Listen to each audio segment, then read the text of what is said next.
5-6 મરી, લવિંગ,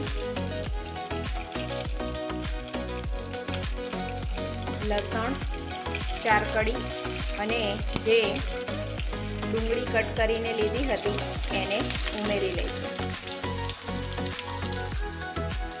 આ રીતે હલાવીને ટ્રાન્સપરન્ટ થાય ત્યાં સુધી એને થવા દઈશું.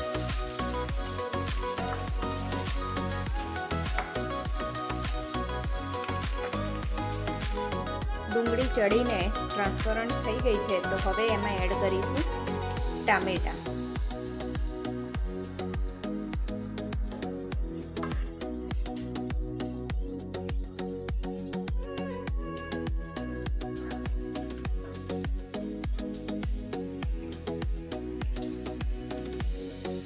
ડુંગળી અને ટામેટું સરસ ચડી જાય એના માટે એમાં સ્વાદ પ્રમાણે મીઠું એડ કરીશું ને ઢાંકીને એને 5 મિનિટ માટે થવા દઈશું.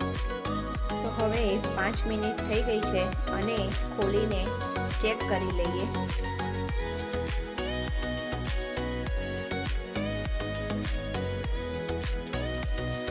તો ટામેટાં અને ડુંગળી ચડી ગયા છે.